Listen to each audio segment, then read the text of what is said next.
Good morning, church. It's time for midweek reflection for the middle week of March, and I want to talk to you today about an attribute of God, the attribute of omniscience. The well-known pastor of a former generation, A.W. Tozer, wrote a book entitled The Knowledge of the Holy. In that book, he made this profound statement: what comes into our minds when we think about God is the most important thing about us. Worship is pure or base as the worshiper entertains high or low thoughts of God. For this reason, the gravest question before the church is always God Himself.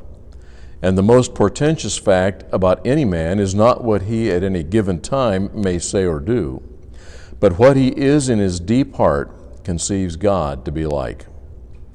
We tend by a secret law of the soul to move toward our mental image of God.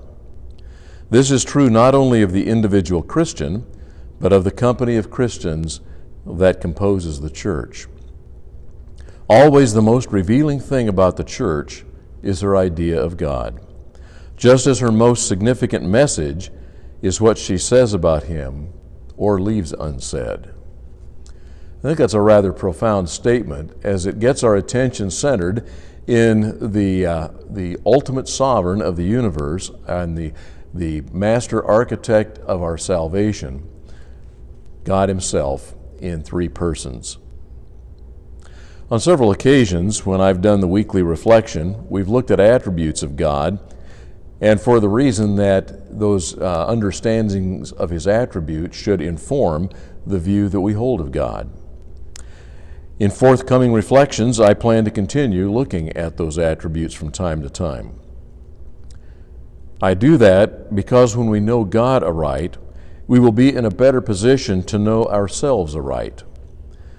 Knowing God as He provides for us the center of a well-oriented life.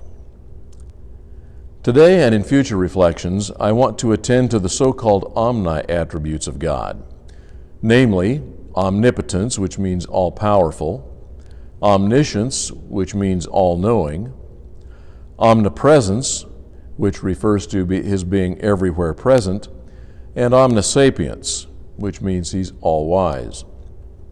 Today we're looking at omniscience, particularly as we find it in Psalm 139, verses 1 to 6, where God's omniscience is made personal and practical. The word omniscience is not found in our Bibles, but the attribute is clearly described. It means the condition of knowing everything. Terms of knowing, seeing, hearing, and the like often associate and point us to the attribute of God's omniscience. In an infinite God, His knowledge is without limit or boundary.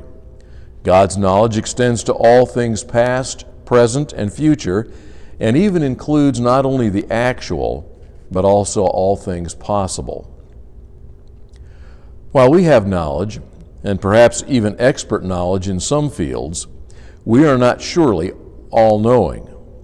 Indeed, if one of us were to create the impression that we thought we knew it all, someone would likely take the perverse satisfaction in showing us just how little we actually do know. And when it comes to matters possible, we can never know what would have been. For example, I may have past, present, and probable future knowledge with respect to my job. But I cannot know what would have been if I had taken another position with another company. Yet God knows both the actuals and the what-ifs in this life. God's omniscience is most important for our spiritual life. Communion with God and He with us depends on His all-comprehensive knowledge of the life of every person at every moment. And that He knows us fully is a source of comfort and encouragement in distress. We draw strength and courage knowing that our difficulties have not escaped God's notice, and that His knowledge will be the predicate for His gracious acts on our behalf. It is also true that God's omniscience acts as a deterrent to sin, particularly secret sin, because we realize that nothing we do is hidden from God's watchful eye. The one effect is a comforting realization. The other is a sobering warning. From time to time, we need both. Listen to the personal significance of the omniscience of God as it's stated in Psalm 139, verses 1 to 6. O Lord, you have searched me and known me.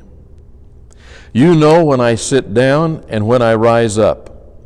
You understand my thought from afar. You scrutinize my path and my lying down, and are intimately acquainted with all my ways. Even before there is a word on my tongue, behold, O Lord, you know it all. You have enclosed me behind and before, and laid your hand upon me. Such knowledge is too wonderful for me. It is too high. I cannot attain to it. As the psalmist confesses, this truth about God surpasses human understanding. But it is true, and it's real, and it's also wonderful. I pray that you will have a good week, remembering that you have to do with a God who knows you inside out, and that in that knowledge you will find appropriate application to every word and deed.